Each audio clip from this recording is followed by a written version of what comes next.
7টামান বজাত আমাক মহানী গাঁও প্ৰধান তেখেতে থানাত জনায় পুৰণি গুদামত যে প্ৰণৱজ্যোতি বৰাৰ তেওঁৰ মৃতদেহ এজন দীপক বৈশ্য বুলি ব্যক্তিৰ ঘৰৰ বাৰান্দাত আছে। আৰু সেই খবৰ পোৱাৰ লগে লগে আমাৰ SDPO এডিশ্যনেল SP ক্ৰাইম আৰু আমাৰ ক্ৰাইম চিন অফিচাৰ প্ৰশিক্ষণপ্ৰাপ্ত ক্ৰাইম চিন অফিচাৰ গোটেইখিনি ঘটনাস্থলীত যায় আৰু তাত মেজিষ্ট্ৰেটৰ সন্মুখত ইনকুৱেষ্টটো কৰা হয় আৰু পোষ্টমৰ্টেমৰ কাৰণে বডিটো পঠোৱা হয়। আৰু ইতিমধ্যে আমি পোষ্টমৰ্টেম সম্পন্ন কৰিছোঁ আৰু পোষ্টমৰ্টেমত যিখিনি আমি গম পালোঁ ডক্টৰৰ লগত আলোচনা কৰি যে তেওঁৰ মেছিভ হাৰ্ট এটেক হৈছিলে আৰু লগতে তেওঁৰ হাৰ্টটো খুব এবনৰ্মেলি এনলাৰ্জ হৈ আছিলে, মানে তেওঁৰ বয়স 38-39, সেইটো অনুপাতে তেওঁৰ হাৰ্টটো মানে খুব ডাঙৰ এনলাৰ্জ হৈ আছিলে।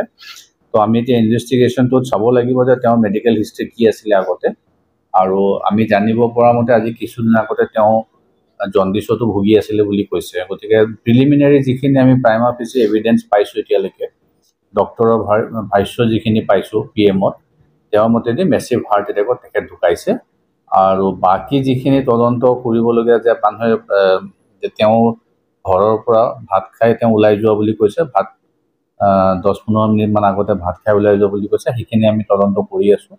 তেওঁৰ মোবাইলো আমি পাইছোঁ, মোবাইলখিনি যিহেতু লক আছিলে তাকে এক্সট্ৰেক্ট কৰাৰ ব্যৱস্থা কৰি আছোঁ। গতিকে আমি এই কেছটো খুব গুৰুত্বপূৰ্ণভাৱে লৈছোঁ আৰু ইয়াৰ তদন্ত কৰি আছোঁ। কিন্তু প্ৰাইমা ফেচি যিখিনি আমি ডক্টৰৰ পৰা পাইছোঁ যে তেওঁ এটা মেছিভ হাৰ্ট এটেকত ঢুকাইছে, আৰু ৰিপৰ্টটো হয়তো 2 এদিনতে আমাক দিব। কিন্তু আনঅফিচিয়েলি তেওঁলোকে আজি PMত আমাৰ এডিশ্যনেল SP ক্ৰাইমো গৈছিলে আৰু তাত তেওঁ উপস্থিত আছিলে আৰু গোটেইখিনি চাই মেলি আমি এটা তেওঁৰ অপিনিয়ন মতে আমি এইটো ক'বলৈ পাৰিছোঁ যে এইটো হাৰ্ট এটেকত ঢুকাইছে। এতিয়ালৈকে কোনো এভিডেঞ্চ আমি পোৱা নাই। ডক্টৰৰ যিটো অপিনিয়ন আছে সেইটো মতেদি মেছিভ হাৰ্ট এটেক হৈছে। এতিয়ালৈকে কোনো FIR দিয়া নাই, যদিও আমি ঘৰৰ মানুহৰ লগত যোগাযোগ কৰিছোঁ। তেওঁলোকে হস্পিটেলত ব্যস্ত আছিলে PMৰ কাৰণে, হয়তো তেওঁলোকে সন্ধিয়ালৈকে দিব পাৰে, কিন্তু এই মুহূৰ্তলৈকে আমি কোনো ধৰণৰ FIR পোৱা নাই। নাই, কোনো ধৰণৰ ইঞ্জুৰি নাই। মেজিষ্ট্ৰেটে ইনকুৱেষ্ট কৰিছে, ডক্টৰ চাইছে, there is no' injury in the body. Heart attack বুলিয়ে কৈছে আমাক, খালি ৰিপৰ্টটো 2 দিন লাগিব, কিয় ভিচাৰৰ প্ৰিজাৰ্ভ কৰিছোঁ। ডক্টৰে আমাক আনঅফিচিয়েলি কৈছে যে মেছিভ হাৰ্ট এটেক, আৰু তেওঁৰ হাৰ্টটো খুব এনলাৰ্জ ষ্টেটত আছিলে, মানে যিটো বয়সতকৈও অনুমানিত বহুত এনলাৰ্জ আছিলে।